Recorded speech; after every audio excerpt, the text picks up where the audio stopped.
Bom, Karina, eu acho que é, a gente vai quebrar um pouco o protocolo hoje.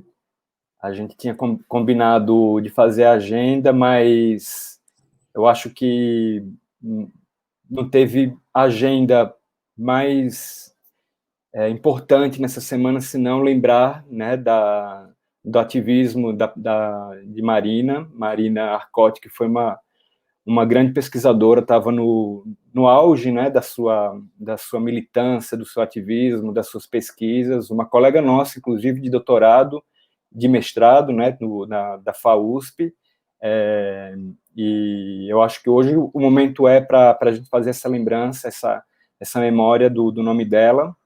Eu tive a oportunidade de participar da manifestação, do ato que teve na Praça dos Ciclistas, acompanhei a movimentação até o momento lá do velório, foi uma coisa surpreendente, e que essa partida tão abreviada da sua vida não seja em vão, né, e que a gente possa absorver toda essa energia e transformá-la em força para continuar com as lutas, né, não só da mobilidade urbana, né, mas como as políticas públicas para as cidades, né, de uma forma geral.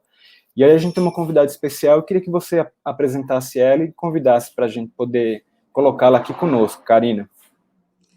Bom, ai gente, coisas de pandemia.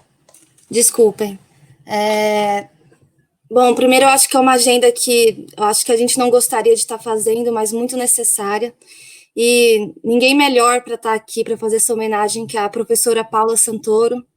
Ela é professora da FAUSP e foi orientadora da Marina no mestrado e no doutorado. O mestrado, inclusive, foi com o tema A Bicicleta e as Mulheres, Mobilidade Ativa, Gênero e Desigualdades Socioterritoriais em São Paulo. E agora, no doutorado, ela estava estudando corpos e fronteiras, a construção de territórios a partir das subjetividades. Bom, Paula, queria chamar a Paula aqui para participar e falar que Olá. você é uma... Olá, boa noite. Queria falar noite, também Paula. Que você é uma professora que eu admiro muito, fico muito honrada e emocionada com sua presença aqui, ainda mais para fazer essa homenagem. Sei que é um momento muito difícil, então eu queria reiterar o agradecimento da sua participação. E agora, sem mais palavras possíveis, eu passo para você. Eu que queria agradecer, Karina, Pedro, BR Cidades, e a esse debate com a Fernanda. Precisamos de mulheres na política, Fernanda. Obrigada. Queria dizer que eu nunca imaginei que eu ia falar da Marina dessa forma. A Marina morreu muito jovem. Ela era para a gente uma companheira de ideias e de construção de conhecimento, de construção de conteúdo acadêmico assim, da mais alta qualidade, além de ser uma pessoa incrível, companheira, né? E que trazia, se eu fosse falar assim, uma síntese, tudo que existe na pesquisa dela teórica para a prática. Era a mulher do cuidado, era a pessoa que fazia pão e trazia para a gente na pandemia, e ao mesmo tempo estava ali firme, né? Nas causas teóricas e no ativismo, né? Não é à toa que a gente está parando essa cidade e que a gente precisa mesmo respirar, porque o nosso luto é a luta, né? A gente vai ter que ir para a rua, não dá para a cidade matar as pessoas da forma como ela está matando, né?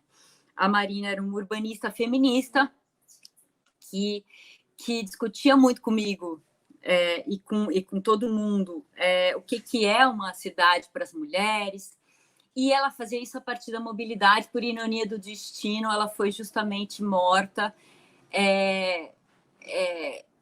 no momento do desenho da sua pesquisa empírica. Ela estava olhando como o medo, como as subjetividades, as afetividades e o medo levam a moldar o comportamento das pessoas, né? Especialmente das mulheres, que escolhem por onde circular, que cidade que elas vão viver, né? Então, horas elas decidem não ir a algum lugar, porque elas sentem que a ameaça da violência, do perigo, faz com que elas fiquem imóveis, ou elas escolhem por onde ir, né? Que horário, que roupa, modo de transporte, né? E ela estava no lugar conscientemente que ela devia estar, né? Onde a bicicleta deve estar, que é na rua, usando o modo de transporte inteligente, não poluente, que tem mais a ver com os modos que as mulheres circulam na cidade, pequenos trajetos, pequenas viagens. Ela falou isso em 300 mesas, né? E ela foi vítima, né? E para mim não foi um acidente, né? E existe um movimento, né, que é muito importante que a gente perceba, né, que a cidade não é para todos. A cidade, a gente não pode achar normal que alguém use o carro da forma que usa, né? Um veículo que vira uma arma, né? E que ela, como mulher, tenha que restringir seus horários, né? Então, o que eu estou muito indignada, e uma força que está me movendo, eu leio uma série de reportagens que falam assim, mas ela estava de capacete, mas ela estava na ciclovia, mas o que ela estava fazendo circulando à noite de bicicleta sozinha, né? E é isso, aí que está uma questão que pega nas decisões que as mulheres tomam, né? E que ela estudou teoricamente para entender que a forma como as mulheres experienciam a cidade molda seus comportamentos, né? E vai nos colocando num lugar que a gente não devia estar naquele lugar, que não devia estar daquela forma, né? A gente conversava muito, né? E o trajeto que ela fez é o trajeto que a gente faria, né? A gente passava por esse lugar, eu e ela, várias vezes, passamos juntas, né? Comentávamos sobre os casos de assédio, os casos de violência sofridos naquele lugar, embora iluminado, como a Fernanda estava falando, né?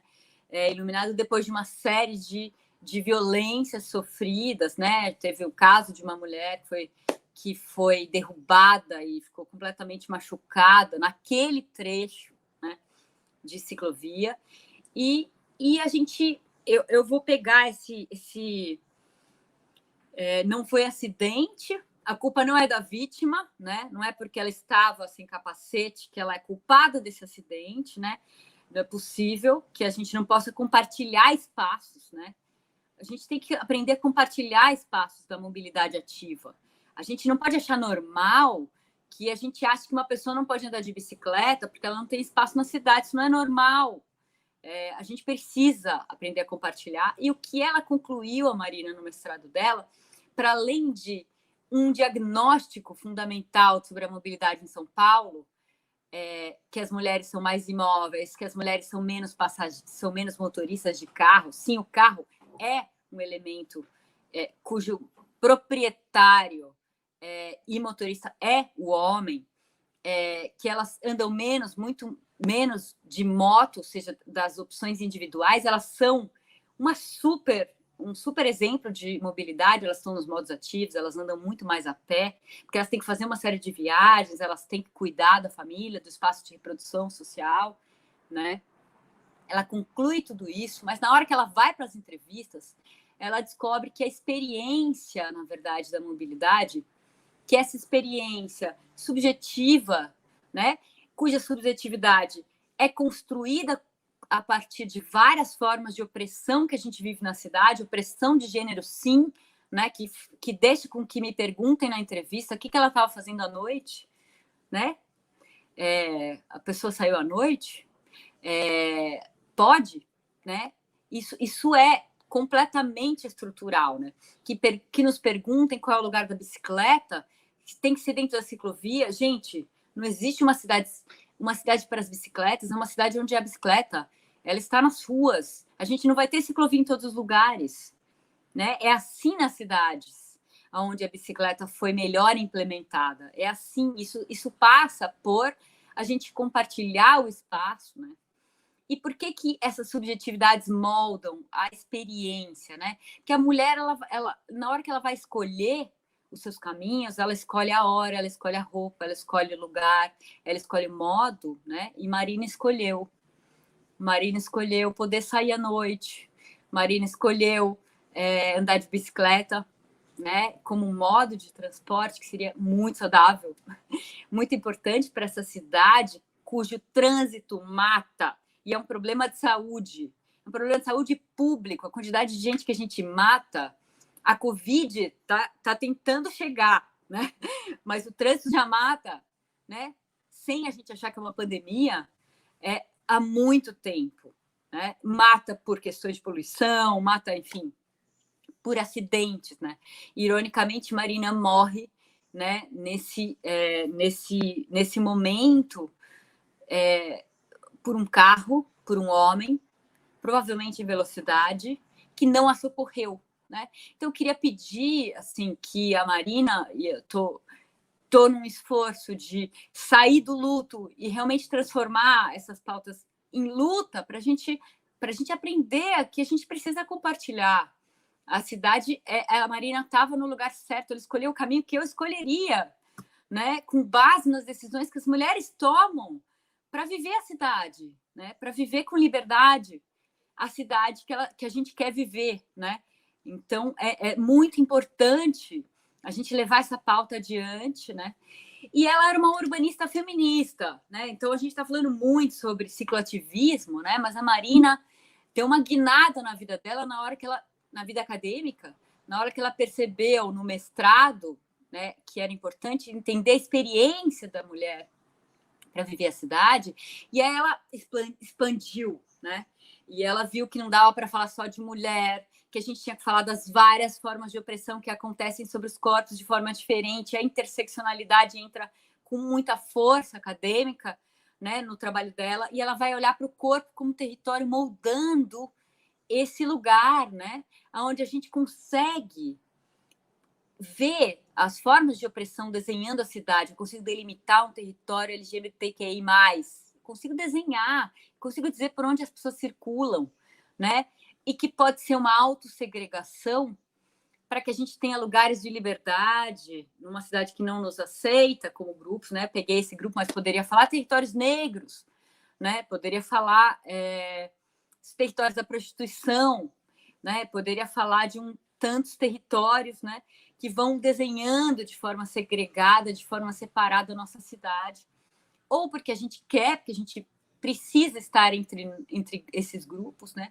Ou porque a cidade exige que a gente só consiga ter um lugar para circular, né?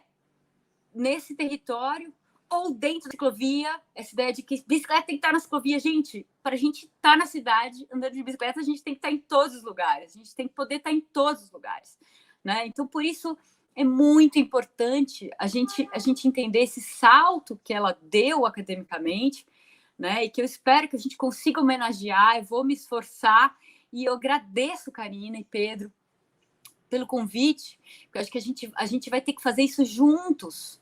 Eu preciso de vocês, né? E conto com os alunos da pós-graduação, com os que não estão na pós-graduação que querem entrar, e com os cidadãos, para a gente disseminar esse conteúdo, para a gente não reproduzir esse chavão de que a culpa é da vítima, né? A culpa não é da vítima no estupro, e a culpa não é da vítima, nesse caso, que estava fora da ciclovia ou que estava dentro da ciclovia, não importa onde ela estava no lugar onde ela devia estar, ela estava no caminho que ela escolheu, né?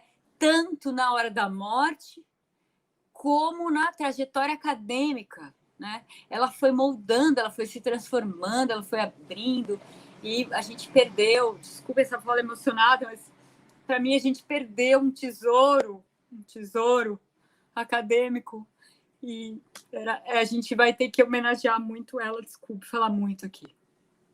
Obrigada pelo convite.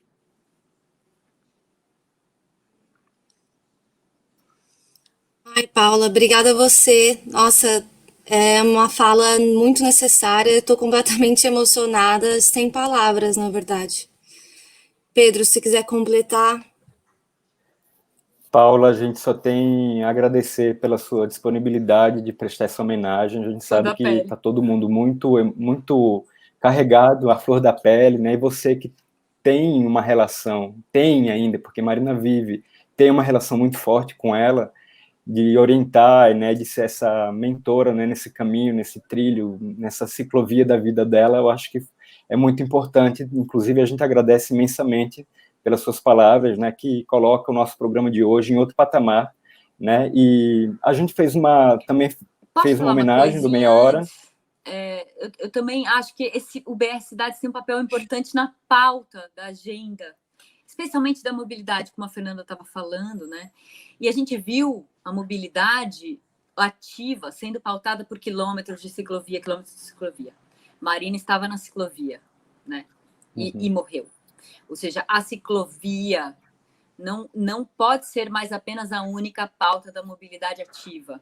A gente vai ter que ter uma pauta da mobilidade, que é um acordo entre nós, cidadãos, de compartilhamento, né?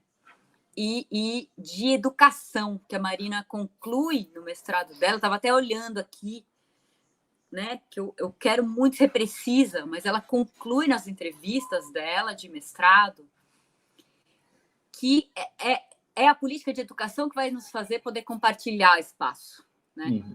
E não segregar e achar que a gente vai segregando, né? Um dia uma professora me disse assim, mas o que é essa agenda de gênero e mobilidade? Você quer uma calçada para as mulheres, uma calçada para os homens? Não entendeu nada. O que eu quero é uma calçada para todo mundo poder andar do jeito que quiser nessa cidade, né? E acho que isso vai ser educação. Então, não é política só de mobilidade, é política de educação pública, de educação do que é espaço público, né? Então, para mim, não adianta homenagens a ela, ela vai virar o nome de ciclovia e tudo. Isso, para mim, é menos importante. Fundamental é a gente mudar a cabeça dessa sociedade, né? Para a gente não achar que a mulher tem um papel, e esse papel se expressa no espaço público, e a gente tem que aceitar. Né? E isso é uma questão estrutural, é uma questão, tudo bem, poderia estar falando aqui, eu quero combater o patriarcado, eu quero combater as injustiças, racismo estrutural, isso, e faz parte, pensar a mobilidade a partir desses macro elementos que fazem as formas de opressão acontecerem sobre nossos corpos, né? E acho que esse pulo do gato é assim, a gente não falar mais, né? Eu achei linda a Fernanda falar. Não é só estar iluminado, precisa ter gente na rua, né? A gente precisa poder se sentir que a gente pode estar nesses lugares. Né? A mesma coisa, ciclovias. Não nos basta as ciclovias. Ela optou por estar fora da ciclovia. Não é porque a ciclovia estava desiluminada e tal, é porque lá a gente sabe que pela construção tem sido um lugar de assédio, tem sido um lugar da violência, entendeu? Então, a gente precisa poder estar em mais lugares, para a gente poder optar pelo nosso caminho e viver esse caminho, né? Então, isso implica na gente ter uma pauta de mobilidade, a gente vai construir essa pauta, a gente vai parar, não é nome de ciclovia que vai mudar, e isso não era o que a Marina queria, né? Virar o nome de alguma coisa, ser uma heroína. A gente queria compartilhar e juntos transformar a cidade, tenho certeza que ela ficaria feliz se a gente conseguisse chegar aí. Desculpa falar muito. Fale mais, Paula. Mas eu acho que é isso, né? É uma mudança sistêmica, né? Uma mudança cultural. E você pode ter certeza. Tem que refletir na pauta de governo, né? Tem que refletir nas pautas de governo. Sim, e pode ter certeza que a Marina vai viver, seja na agenda do BR Cidades, que depois, né, a partir daqui a gente vai construir isso junto, mas nas salas de aula, nas ruas, não vai ficar por aqui. Vai ser... Ela vai viver, né? Sim. Ela vive. Ela vive. Bom, a gente se despede. A gente agradece mais uma vez, Paula. Admiro muito seu trabalho, queria deixar registrado aqui. Acompanhe a sua produção e pode ter certeza que ela vai ser um caminho muito importante para as pessoas que ainda vão passar na sua vida, vão passar, enfim, na academia, que vão certamente ocupar esses espaços que vão fazer a mudança estrutural que a gente tanto procura e que a gente vai fazer, né? Então, a gente se despede, agradecemos a audiência e a gente tem a vinheta final para encerrar o programa de hoje. Então, boa noite e obrigado pela presença de todo mundo. Boa noite. Boa noite, obrigada. Quando a gente fala, então, sobre redução de velocidades e o retrocesso que se avizinha, o que as pessoas falam ao voltar a aumentar as velocidades, é assim que eu percebo. O que aconteceu em São Paulo, o que aconteceu nas marginais, especialmente na Marginal do PT? As mortes caíram em um ano em 52%, as mortes de trânsito, após a redução de velocidades. Então, a gente está nesse debate falando isso aqui, na verdade, um argumento que para mim não faz muito sentido. Como alguém quer voltar a matar a quantidade de pessoas que matava antes? As mortes de trânsito são a segunda maior causa de mortes do Brasil, né? Na verdade, eu não vou falar de acidentes, eu vou falar de incidentes de trânsito, porque nada disso é um acidente, né?